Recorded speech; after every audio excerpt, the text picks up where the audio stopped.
Go!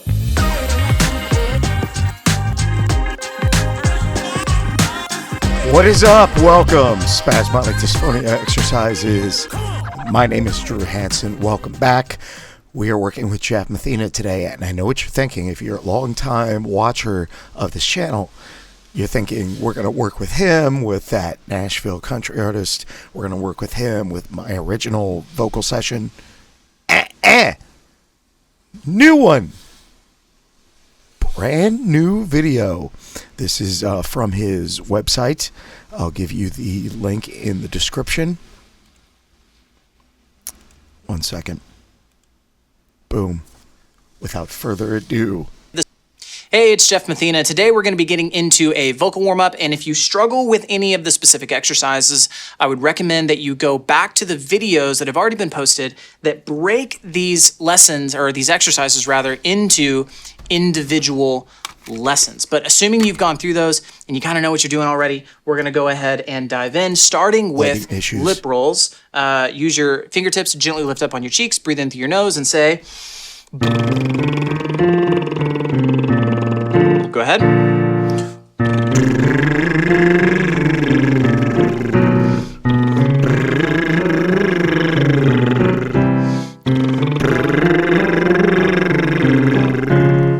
you want to make sure you are keeping depth, kind of this woofy or hooty feeling in the throat. I'll give you a few. And woofiness or hootiness is really just about that. It's about the sensation that you feel and that depth.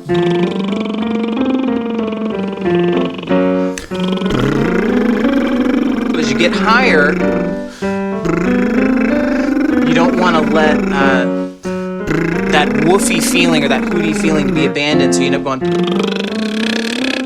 right? Always think about that tone behind the lip roll. You want it to be deep and rounded. Yeah.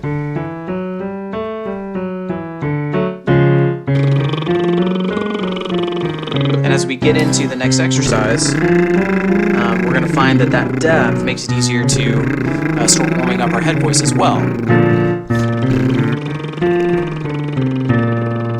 Now, Nice. more lip rolls. Say, now you don't want this, right? The tone behind it. You don't want you want or ooh, right? This deep, rounded vowel that's going to make it easier for that sound to begin moving from the mouth into the nasal cavity as you move through your first bridge, allowing you to start shifting into head voice. You're going to say, keep going.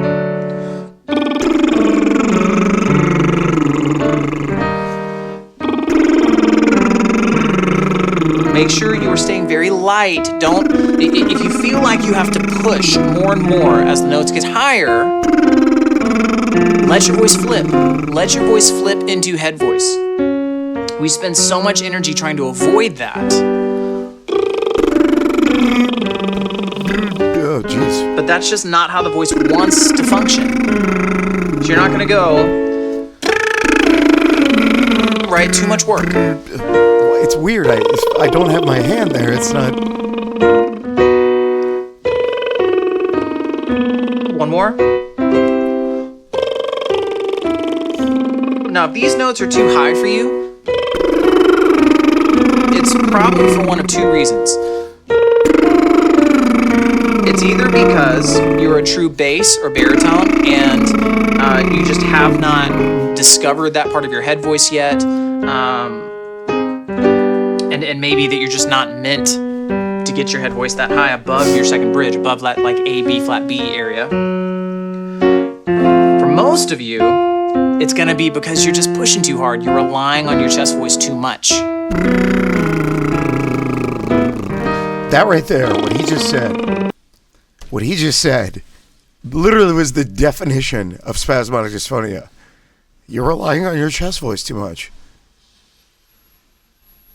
Some people have had this 10 years, 15 years, 20 years, 25 years, and he just said it in one sentence. Define the whole thing. You're relying on your chest voice too much. Yeah. even here, really almost kind of disconnected feeling.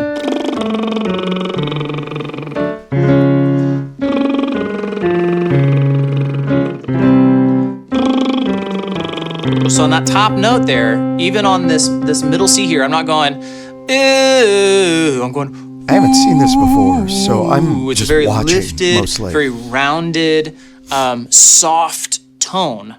And it's important that we warm up our voice's ability to get into those coordinations and get into those tones, increase the flexibility. It's just part of a balanced warm up, even if you're not planning on singing in head voice, which most male worship leaders especially are not going to in the context of a worship service. Warming up your head voice is just a critical aspect of realigning your voice with the way that it was actually designed to function. All right, so now we're gonna move into humming a 5-tone scale. I want you to gently exhale out of your nose with your lips together, and you're gonna say, go ahead.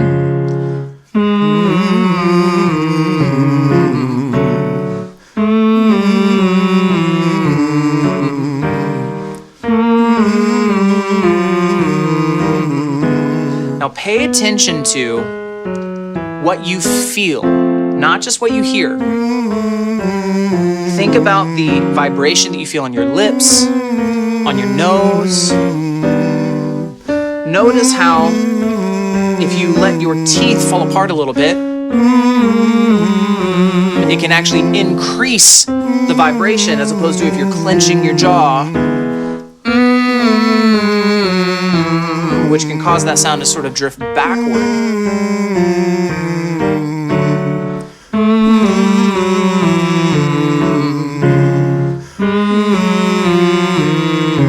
Everything we do with the voice should increase that buzz and therefore increase the quality of our resonance. And by the way, we evaluate every instrument according to the quality with which it resonates. The better it resonates, the more richly it resonates, the better sounding of an instrument it is. And your voice is included in that camp. Now, you're gonna say, basically still humming, say, mum, mum, mum, mum, mum, mum, mum, mum, mum. My jaw's not very involved. I'm not saying mum, I'm saying mum, right? Good a shot? Mum, mum, mum, mum, mum, mum, mum, mum, mum, mum. Ooh, right up there. Mum, mum, mum, mum, mum, mum, mum, mum, mum. Keeping this depth. Something's missing. Mum, mum, mum, mum, mum, mum, mum, mum, mum. Mum, mum, mum, mum, mum, mum, mum, mum, mum. Couple more and back down. Mum, mum, mum, mum, mum, mum, mum, mum, mum. Mum, mum, mum, mum, mum, mum, mum, mum, mum. Mum, mum, mum, mum, mum, mum, mum, mum, mum. Mum, mum, mum, mum, mum, mum, mum, mum. Mum, mum, mum, mum, mum, mum, mum, mum. Mum, mum, mum, mum, mum, mum, mum, mum, mum. Mum, mum, mum, mum, mum, mum, mum, mum, mum. Last two. Mum, mum, mum, mum, mum, mum, mum, mum, mum. Mum, mum, mum, mum, mum, mum, mum, mum. Nice. Now we're going to get back up to your head voice.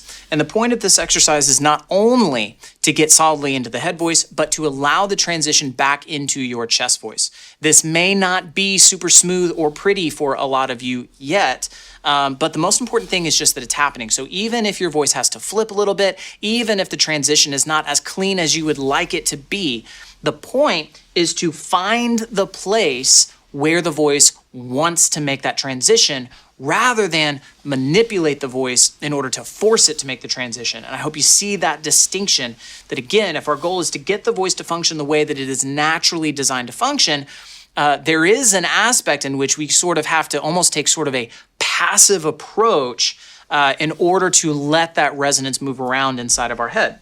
So what I want you to do first is say, ooh, yeah. Go ahead and try it.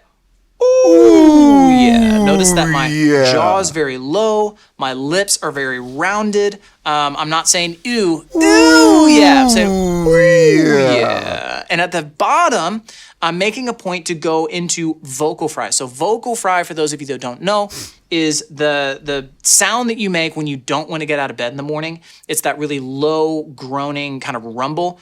Oh yeah, right? That kind of rumble is it signifies that the voice is in a very relaxed place. There are a lot of people that say that vocal fry is unhealthy. That's been a very commmmon teaching for a long time. Especially when you have but a polyp. that just doesn't agree with modern day vocal science. Vocal fry is something that you are only able to do when your voice is in a relaxed state. And you'll find that at the end of the end of the day, maybe the end of the day on Sunday after you've been singing all day especially, vocal fry might be really hard to find for a lot of you, and that is because vocal fry is very difficult to find when your vocal cords are super tired and inflamed. So right now, we're going to utilize this and say, ooh, yeah. Go ahead and try it. Ooh, yeah. Keeping the voice relaxed. Ooh, yeah. Go ahead and try it. Ooh, yeah. So you'll notice that sound is sort of resonating right around this area here. You might even feel like the sound is on level with your eyes rather than your mouth. If it's level with your mouth, you're gonna go, ooh, yeah. Ooh, yeah. Hear that difference and feel that difference. Now put a G consonant in front of that exercise, but feel the resonance in the same place and say, goo, goo, goo. In fact, we're going to say, goo, goo, goo, goo. Give it a shot. Goo, goo, goo. Keeping that depth. Goo, goo, goo, goo. On every single note. Goo, goo, goo, goo.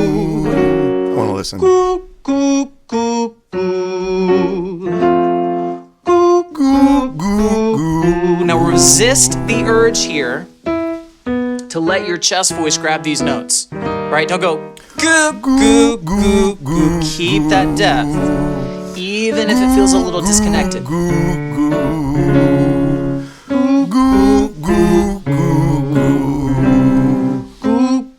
With this exercise, I'm going to pause this a second. With this exercise, I can dramatically tell that spasmodic dysphonia wants to pull me into the lower throat with this exercise. The more conscious you are of this, the more power you can have over it because you can see it.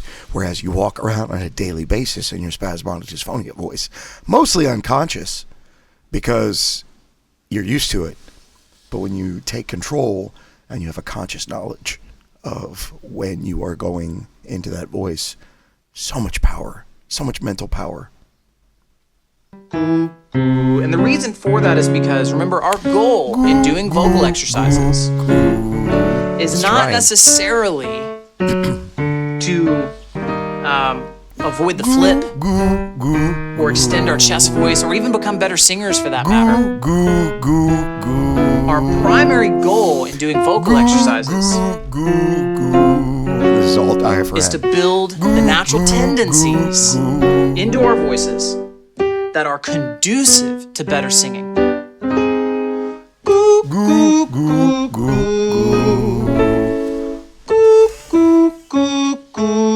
Last one. Now we're going to go do the exact same exercise, but start from the bottom. And I want to hear that chest voice down on the bottom and the head voice up on top. So that sound's going to move from the mouth into the nasal cavity and back down, all while keeping that super hooty or woofy kind of depth. Say, goo, goo, goo, goo, goo, goo, goo. Go ahead. Goo, goo, goo, goo, goo, goo, goo. Ooh, jeez. Goo, goo, goo, goo, goo,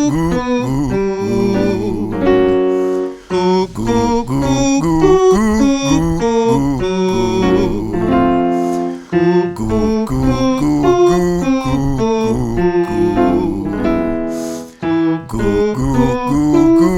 Again, takes a lot of self-control here for a lot of you, especially who have weaker head voices, or if you're just uncomfortable with your head voice in general. Go ahead. It's going to take a lot of self-control to not prematurely take this top note and pull it down into chest voice. You can hear how soft mine is even here.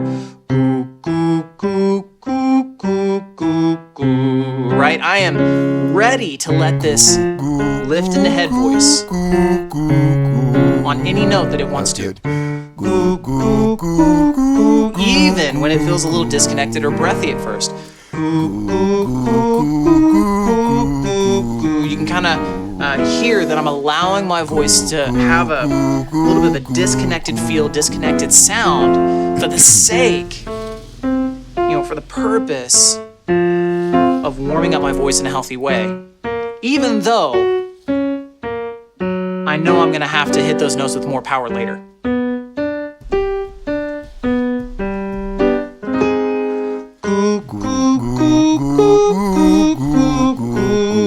A few more.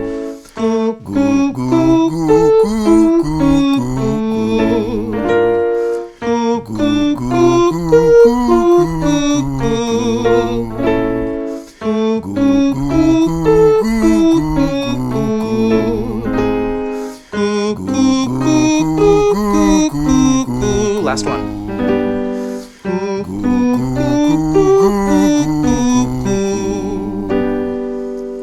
That's going to do it for today's vocal warm-up. Know that we're going to be doing a series of these lessons. So even if this feels like it's only scratching the surface, well, you would be right, because at the end of the day, we don't just want to give you some gimmicky exercises. We don't want to give you a 5-step how-to process. It's never really going to help you sing the way that you were meant to.